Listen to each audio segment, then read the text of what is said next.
Hello YouTube, kumusta kayo? Kita-kita na naman tayo. This is your boy Ace, checking in, and I'm back with another video. So nandito tayo ngayon sa Maymunyos, sa JBL Hong Kong Surplus. New arrival sila, nag-new arrival sila noong July 29, Thursday yon. So para makakuha kayo ng mga update kung mga new arrivals nila, kasi meron silang 5 branches, alam ko, sa Pilipinas dito. Tapos yung isa dito sa Roosevelt. Tapos meron sa Mabalacat, meron sa May Malabon. Tapos yung isa nakalimutan ko kung saan. So pwede nyo silang i-add as a friend sa Facebook. Then dun sila nagpo-post ng mga updates nila kung may mga new arrival ba o wala. So eto ngayon, titingin tayo ng mga sapatos dito. Yun, pakita ko na sa inyo yung mga available din. Bago tayo mag-umpisa, kung bago ka lang dito sa channel, please, nandiyan lang yung subscribe button, paki-subscribe na. And kung mag-enjoy ka naman, may nagustuhan kang sapatos, kung baka pinanood mo yung isang video o yung buong video, may nakita kang sapatos na gusto mo, then i-hit mo na yung like button kapag nakita mo yung sapatos na yun, okay? So busugin ninyo yung algo. Umpisa na tayo. Maraming salamat sa inyo. Let's go get and look at some shoes.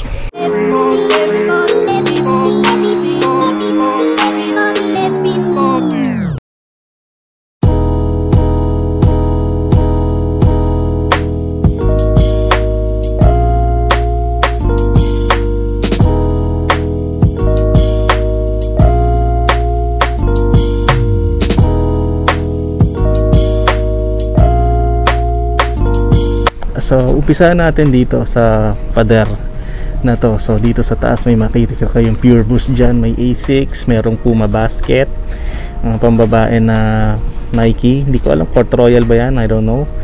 Isang Asics, may Huarache dito, Nike React, Nike Joyride, Air Max na hindi ko alam kung ano, Zoom All Out, ito, Air Max Zoom All Out, Nike shoes, C80 shoes, Adidas. So tingnan natin yung mga detalye nito mga to. So hindi ko na siya ipapakita sa inyo masyado lahat, ano, since sobrang dami talaga niyan.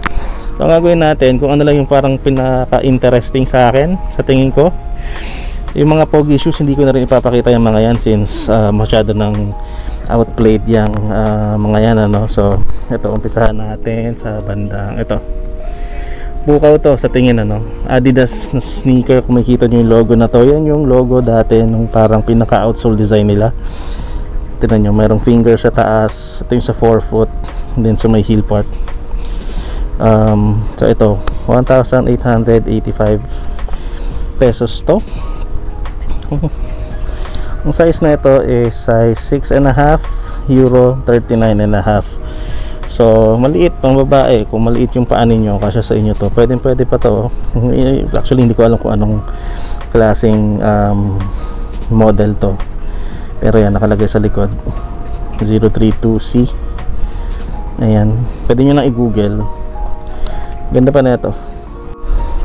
Ito naman mga paps, Nike Joyride na size 10. Malambot talaga to eh. Gusto kong magkaroon ito ng Nike Joyride na to. Ito nga dumi lang, no? Siguro konting linis lang, tapos tanggal-tanggalan ng konting himulmol, trim nyo na lang yan, mga ganyan. Outsole nya ito 1,285, size 10. Ito mga sir, Nike React na pwede siyang pang hiking siguro, kasi Nike Shield Water Repellent daw. Hindi naman siguro pang hiking, basta pwede siya sa winter siguro, tag-ulan. Hindi siguro mabilis mababasa yung sapatos o yung paa mo dito.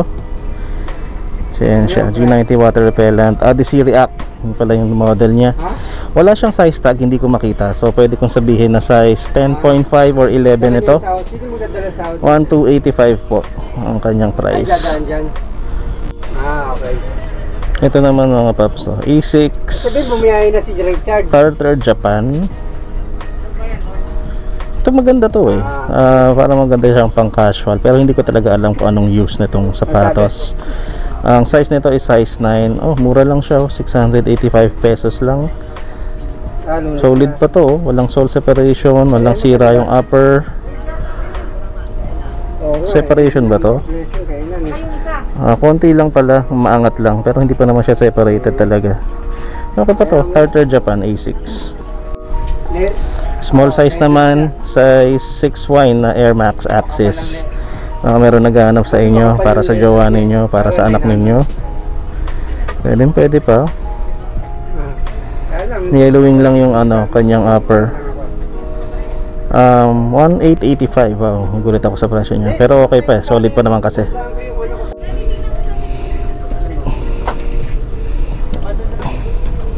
Ito mga sir, size 9, Ultra Boost 4.0 na triple white dapat to. Kaso ito medyo hindi nyo masyado siguro pansin sa camera, hindi ko lang sigurado, pero medyo madumi lang siya dito sa bandang part na to, kasi ito yung umaapak sa putik pag maulan maanangat yung putik dyan. Pero okay pa naman to, kaya nyo pang buhayin. So siguro ito medyo napudpud na lang. Tapos ito may mga bakbak na siya dito, pero ayos pa to. 1285 lang to mga sir. Ayan Ito sa baba niya is merong Vans Skate High. Dito nakalagay is Scotch Guard men's 8.5. Kung makikita nyo plaid yung kanyang sack liner, parang lumberjack yung dati niyan. Tapos suede upper na wheat color. So pwede rin siguro tong pang winter, ganong kasi yun, iba yung klase yung waffle niya sa ilalim, parang pang trail nga. Presyo nito is 1885. Ito Nike Air Max 97 na hindi swoosh yung nakalagay dito, kundi Nike. May swoosh siya doon. Yung air bubble niya is solid pa naman. Yellowing lang dito sa may bandang likod ng midsole. Creasing sa toe box visible, pero okay na pa naman din. Outsole niya pakicheck na lang, 1885. Ito lang medyo matindi na yung dito, drags. So gaano ba kayo kadalas makakita ng gantong klase ng Converse? Woven upper, and then yung dito niya is leather, hindi rubber. Makikita nyo naman. Ayan, Converse All Star 1285. Yung size po nito is size 6 men's, then 8 women. So ayan siya. Ito po size 8 na Nike Zoom 2K. Maganda tong sapatos na to, ang gagandahan ako dito. Zoom Air 2K. Ayos na ayos pa to, solid na solid pa. Ayan diba? Oh yeah, ganda na ito mga sir. 1285 lang just do it. Ayan mga paps, kita nyo yan, Nike Air Force 1 na parang military green, army green. Kahit yung niya dito, yung material na ginamit niya dito, parang pang army din. Size 8. Ito nga, tabi yung likod niya, tsaka wala sa gitna ito. So pwede tayo magduda dito. Pero yan po yung outsole niya, 1285. Yung kapares niya okay din, kung anong condition nito pareho lang sila. Ito mga paps, uncaged Ultra Boost na Parley. So ito yung nakalagay sa likod, Parley. So meaning itong mga materials na ginamit dito sa upper is made from recycled plastics yan. Yun yung parang project ni Adidas para makatulong sa pagsagip ng ating planeta. So ito po yung kanyang pero yung outsole nito rubber pa rin yan, tsaka boost material pa rin ito, midsole. So, ang size nito size 9.5, presyo niya 1285. Ito mga sir, sa parang bagong side ng models ng New Balance, tawag nila dito is X-Racer. Ang size po nito is size 8.5 po. Ganda pa to, bago-bago pa talaga. So nakasulat dito sa may plastic niya dito yan, New Balance, New Balance, New Balance yan. Tapos nylon yun nandito. Ayos to, ganda. 885 lang to mga sir. Tignan nyo, bagong bago pa yung itsura nya. Mura na ito mga sir, kunin nyo to. Ito mga peeps, ang cute US 6 na Nike Tailwind.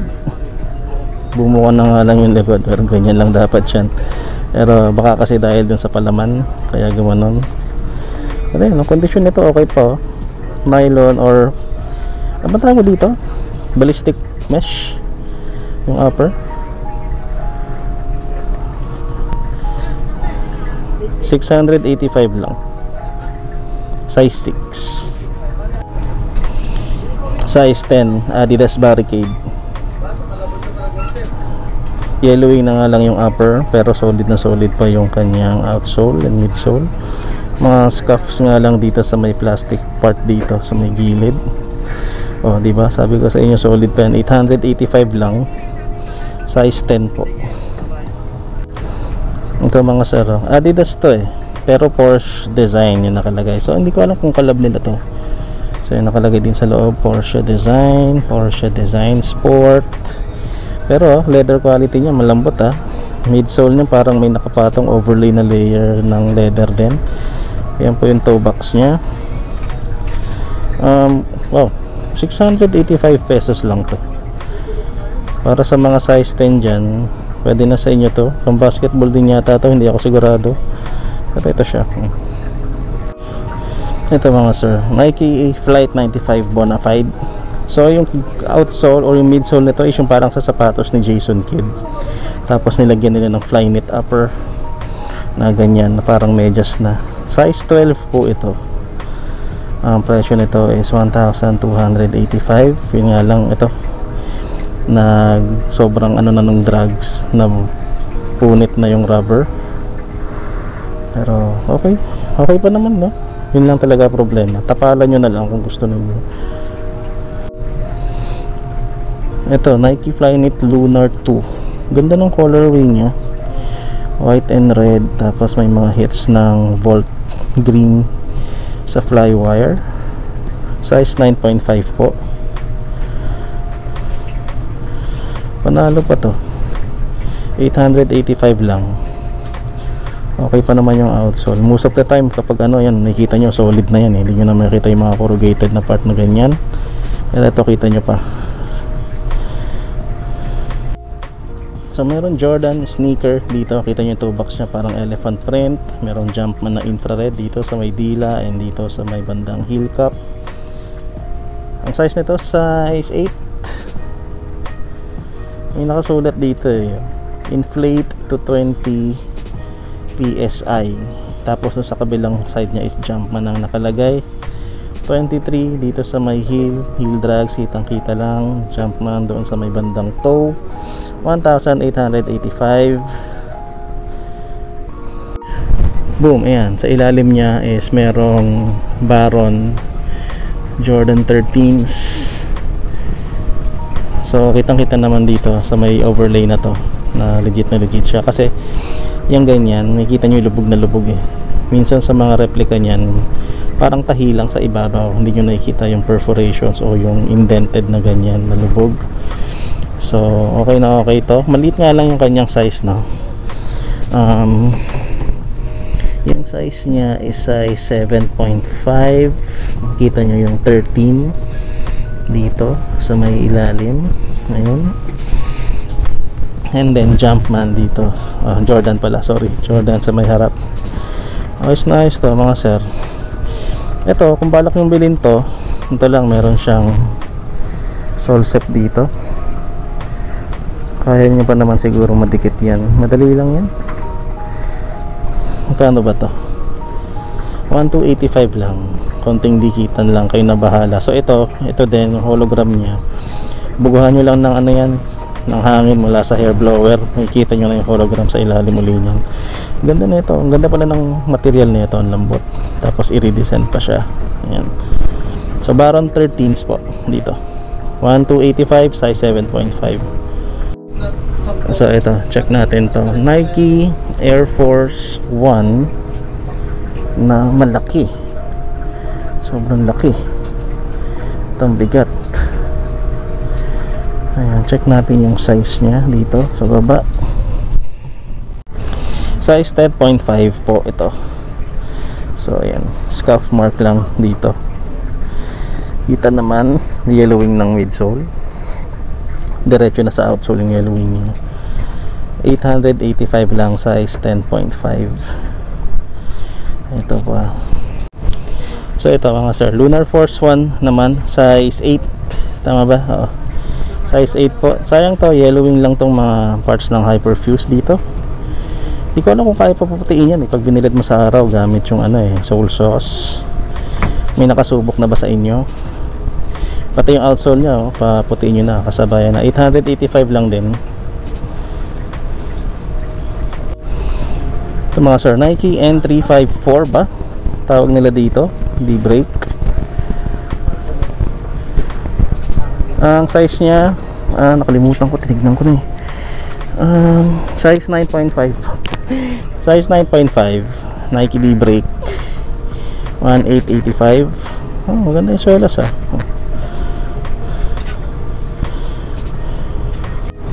Ito mga sir, size 10, Nike Air Force 1 ulit.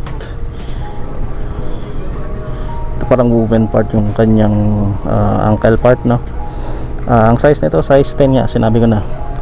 Yellowing outsole lang, 885. So, iba yung nakasulat sa may tang nya eh. Bar yung nakalagay, so hindi ko alam kung anong ibig sabihin. Kung alam niyo, comment nyo naman dyan sa baba.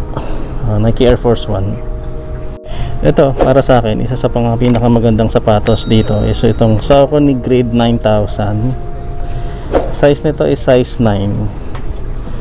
Ang ganda pa nito, kaso yung suede niya is medyo matigas na, so hindi siya nahugasan o naalagaan ng maayos.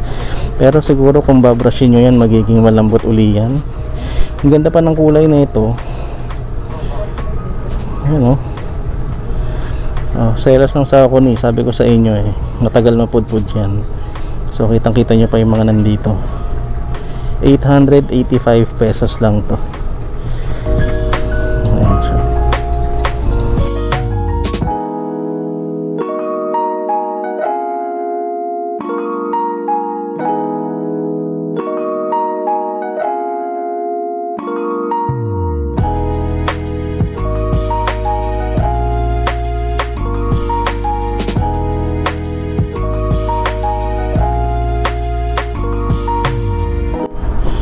Ito mga sir, size 12. Hindi ko lang alam kung anong model ng Adidas sneaker to. Pero ang kapal nung nung outsole niya, akala mo gulong talaga. Since Continental rubber nga yung gumawa.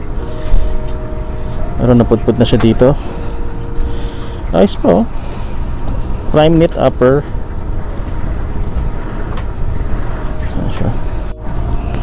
Ito mga sir, nakakapanghinayang pero ipakita ko na rin sa inyo.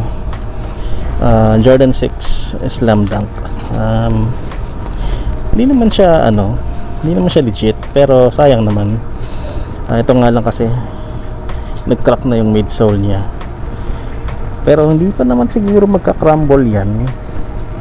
Kaya siguro tapalan ng Vulcasil o ng epoxy. Tapos i-repaint nyo na lang kasi malinaw pa yung dito nya pero baka pag inapak nyo kasi ng inapak yan, magdire-diretso na yung bitak nya doon sa loob at tuluyan nang masira yung midsole. Pero sayang to. Kita nyo naman yung mukha ni Sakuragi dito. Size 9.5 nga pala, 1885 kung interesado pa rin kayo dito. Meron mga peeps Vans na authentic snakeskin, size 8.5. Nakita nyo yung detalye ng kanyang upper sole set nga lang dito sa may medial side. 885 lang po. Nakikita ba natin yung tatak dito? Pabang ayun, meron siyang batak dito. BVB. Ito mga sir, ganda Air Max 95 size 10. Ayan. Panalo to mga sir. Kahit yun na siya, parang nakadumi-dumi, konti lang 1885 po. Ito 9.5 Ultra Boost 3.0 na core black, size 9.5. 885 pesos lang.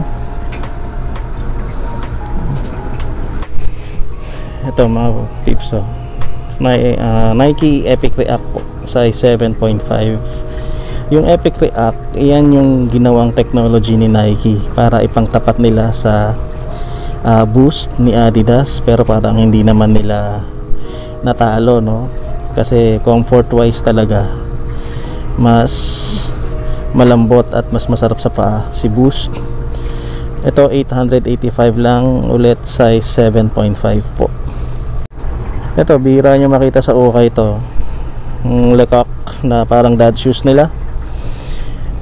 Size nito is size 10.5 US. Ganda to. Ito yung tao tingin sa akin dyan, yung dalawang triangle dito sa may midsole nila. Neoprene po yung parts ng upper, tsaka suede. Walang sole set, paint chips lang. Ito, scuff marks lang dito sa likod. Branding dito. 685 lang to. Then itong Air Max 1 na size 8. Yung black part po niya is suede. In fairness, malambot pa yung suede parts niya. Check na lang yung midsole, kasi kadalasan midsole yung may problema sa mga Air Max 1s. Ito okay pa naman. 885 lang ito. Outsole niya wala naman tayo makitang issue masyado. Ito lang palang part na to, umabot na siya sa midsole, so ibig sabihin sobrang pudpud na niyan, pero manageable pa naman siguro. So yun na yung mga sapatos na interesting para sa akin dito sa my wall na to. So yan pa lang, dun pa lang sobrang tagal na natin. Meron pa mga hilera dyan, ang dami pa. So isa-isahin na natin yung mga racks nila, kasi nandito yung ibang mga Jordans nila, tsaka mga ibang pang basketball shoes din. And iba-iba klase pa, mayroon pa ako nakikitang Pure Boost 1 doon. So check natin, bigyan ko lang muna kayo ng konting b-roll lang dito.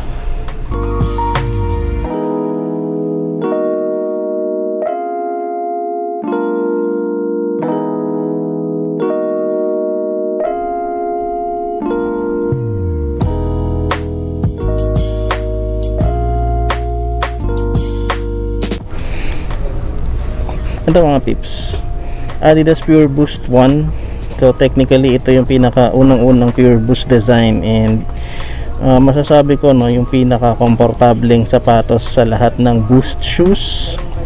Ito, talo nito yung Pure Boost para sa Pure Boost ulit, yung Ultra Boost para sa akin. Kaya lang size 9 women's ito. Yan lang, may mga ano pa dyan. Ito nga lang, parang mahirap nang tanggalin kasi parang nanuot na siya dun sa may mesh. Pero kung kaya nyo tanggalin yan, no, feeling ko laba lang at hindi naman siguro mancha. Outsole 885 lang. Ito mga paps, Kyrie na low yata ito hindi ako sure. Triple black, size 7.5. Ang presyo nito 885 pesos. Ito mga sir, size 11 na Nike Free. Ang purpose nyo is for training, so pang lift, run, jump, and cut. Size 11, 1885. So dito tayo mga Jordans nila. So mayroon Jordan 11 7210 dito. Size nito size 9. So kasya sa atin, no? Yellowing lang yung outsole. Toe box creasing. Separation wala naman ako nakikita. Original laces pa naman to, kasi makita nyo yung nakalagay dito. Hindi makita ayan, kita nyo ba? 72 nakalagay dyan. Sa kabila yung 10. Ayan. So original laces pa. Insole meron din. 3885 po. Carbon fiber. Ito naman.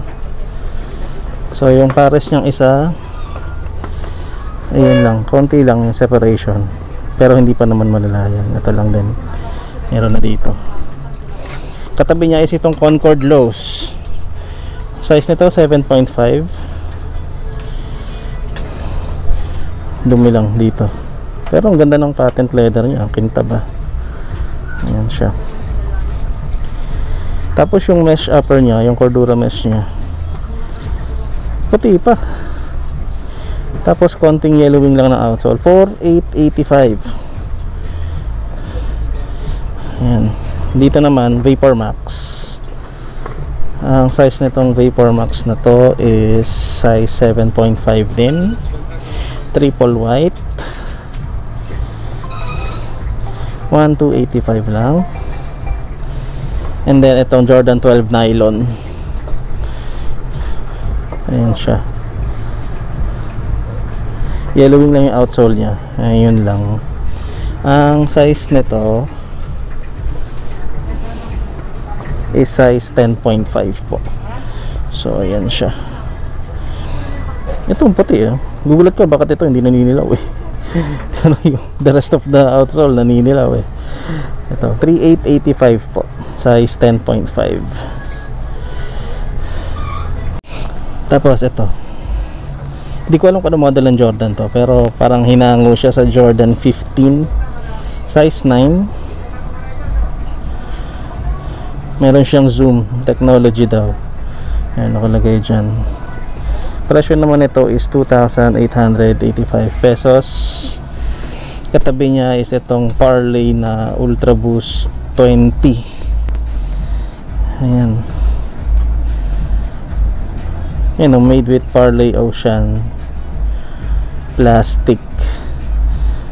Sayang ito, medyo mahal kasi ito, 1,285 Ay, hindi rin naman to kasya kay Piglet, so okay lang pala. Pero maganda yung combi niya, white and gold.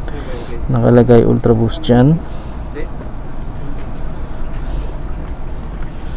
Dito sa baba merong Red Lows Jordan 11, size 8.5 naman to.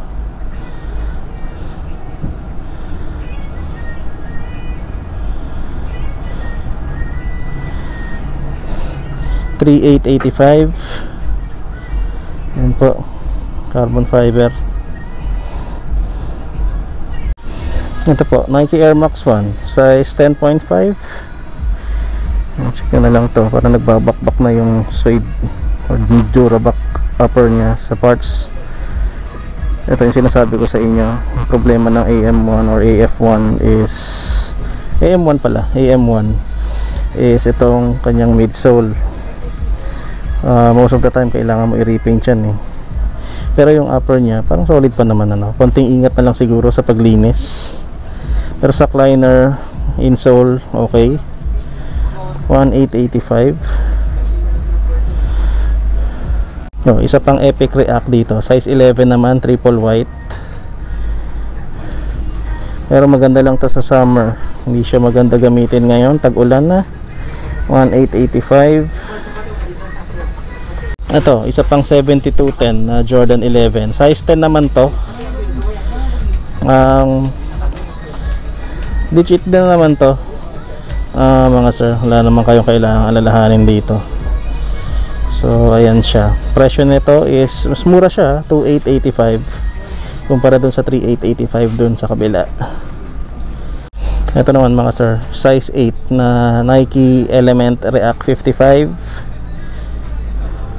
Di ko alam kung 55 to o 89. Transparent kasi siya, see-through. Pero alam ko walang black Hindi ko maalala kung may black na Element 89 1,285. So ito, Lebron Witness na size 11. So dito kayo magreklamo na sa Tobies na lang kayo bibili o kaya sa Royal Sporting House kasi brand new doon. 1,285 to dito, gamit na, matindi na yung 4-foot drag. So ngayon, yun yung sabihin na mas mura sa Tobies. So mga paps, paubos na yung baterya ng cellphone ko, wala akong madalang battery bank. So bibilisan ko na lang yung pagbibigay sa inyo ng detalye. Ito pa pala mga sir, Jordan 2, size 10.5, kaso ito lang nga lang may separation na siya dito. Malaki eh, may lateral side eh, medial wala naman. So ito yung parang suede Duraback upper na Jordan 2 lahat, para lang siyang Converse, no? Ang size niya is 10.5 to 885 ang presyo. Reebok pump size 7,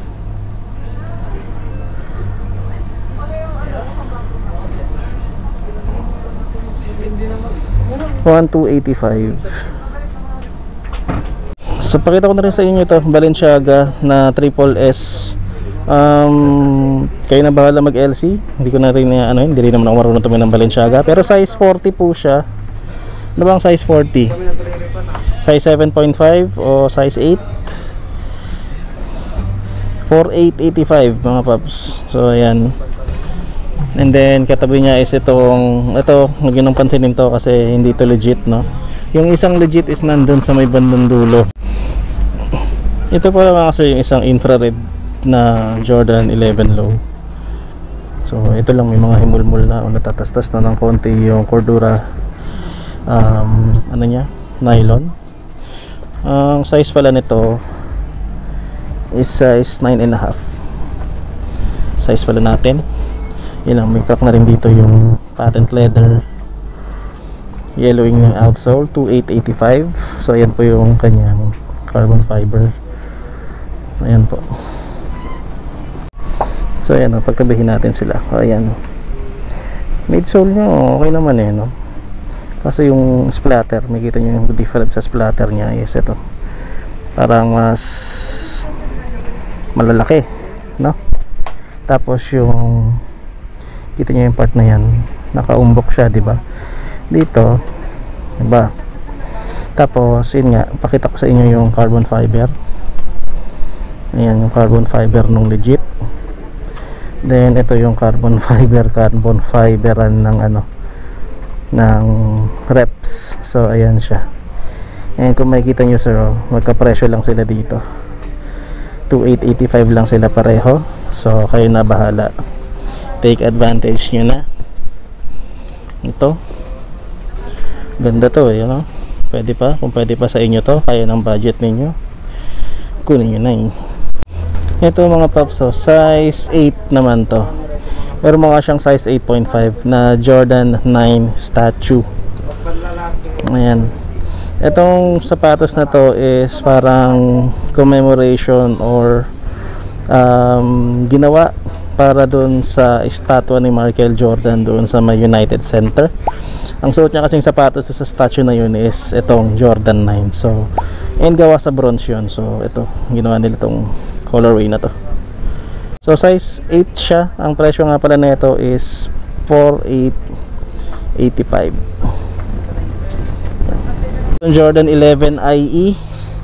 IE stands for International Edition daw. Siguro nung unang-unang nilabas to, nung sinuot ni Jordan is hindi nilabas sa US, baka sa Europe lang or kung sa ibang bansa.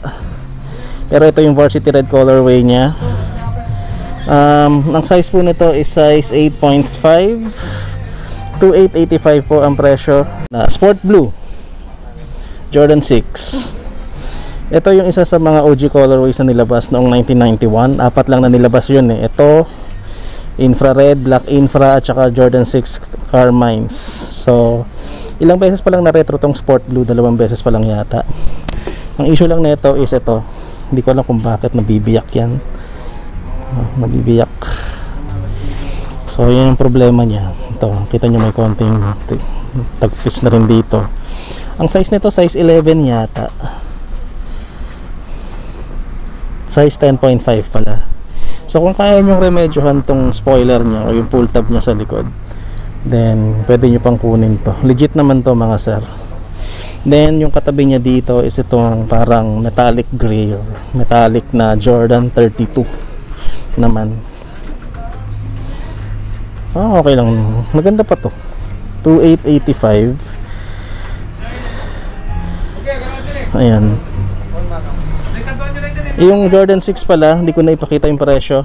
That is 2,885. So, yun yung hilera ng Jordans dito. Tapos ito mga peeps, oh. Raf Simons na Adidas Oswego. So yan, 3 stripes nyo galing sa likod. May kita naman. Kita nyo yung ano dito, Raf Simons. Ano ba yan? Raf Simons. Oh, 3885. Kung hindi nyo naman alam mga sir or mga peeps, si Raf Simons or si Raf Simons is isang parang fashion designer na naging art director ng iba't ibang klaseng luxury brands like Prada. Ano nga pa ba yung ibang ano niya? Meron siya eh, Dior, yun. So, may dalawa pa siyang naging art director ng luxury brand. So collaboration niya to with Adidas. Nakita niyo naman dyan sa loob. Marami siyang ganito. May mga Stan Smith pa nga siya na collab with Adidas. Imbis na 3 stripes yung nakalagay sa gilid is yung malaking R. Kaya mahal yan kasi nga collab. Alam ko mataas talaga presyuhan yan. And there you have it mga peeps. Nakita nyo na yung mga available na sapatos sa JBL Hong Kong Surplus doon sa Muñoz. Sobrang daming sapatos talaga dyan sa JBL kapag nag-new arrival sila. At mga ano yan eh, mga tambayan ng mga scalpers, yung mga yung okay na yan ano, kapag new arrival, matik, mga damit doon pinupuntiran nila. Actually, ang dami pa nga mga streetwear brands doon, mga damit doon na available. So, strip nyo rin yung mga streetwear, may mga branded doon, may Bape doon, may Off-White doon, may mga Nike, SB, Puma, maraming brands doon, mga damit. May mga nakapag-vlog na rin naman doon before me. Kita ko yung vlog ni Roel Samson. Tapos doon sa vlog niya na yon, pinapakita pa niya si Eric TV. Tapos yung isang vlog niya, nakandun pa si Swami Buddy, Martin Chongson, nagpunta na rin doon. So kung may mga sapatos kayo na nakita sa mga background na hindi ko na ipakita o na i-feature, then pwede nyo panoorin yung mga vlogs nung tatlo. Do mga pare-parehong sapatos lang yung pinapakita. Pero may mga sari-sariling input naman kami na binibigay. So ayun, so kung gusto nyo magpunta doon, yung link nung mapa dyan lang sa description. Madali lang naman hanapin yun. Nasa intersection lang siya ng EDSA at saka ng Roosevelt Avenue. Katabi niya Jollibee. Landmark nyo is Walter Mart Muñoz. Sana nagustuhan ninyo itong video, and if you do, please give this video a thumbs up. Malaking bagay na yan. Pag nagta-thumbs up kayo dyan sa video o dito sa video, pinapakain ninyo yung algorithm ng YouTube, and it gives this channel a big chance para mai-suggest or maipakita sa mga video ng iba pa, no? And also, kung hindi pa kayo nakasubscribe, huwag niyong kalimutan na mag-subscribe dyan. Malaking tulong na yan dito sa YouTube channel. Maraming salamat ulit sa inyong lahat. So tatapusin na natin yung vlog natin. Actually, nakauwi na ako eh. Kaya na pa ako nagmamaneho. And yun, hindi pa ako natutulog mula sa shift ko. Pasok ko kagabi 10 PM. Nag-out ako ng 7. Dire-diretso ako na nag-vlog. Hindi pa ako natutulog. So baka kailangan ko na magpahinga muna. And magkita-kita na lang tayo sa next vlog. So tandaan nyo palagi mga peeps, be kind and stay humble, stay safe. Magla-lockdown na naman tayo. So mag-ingat kayo palagi. Peace tayo lahat at God bless sa inyo. I'm out.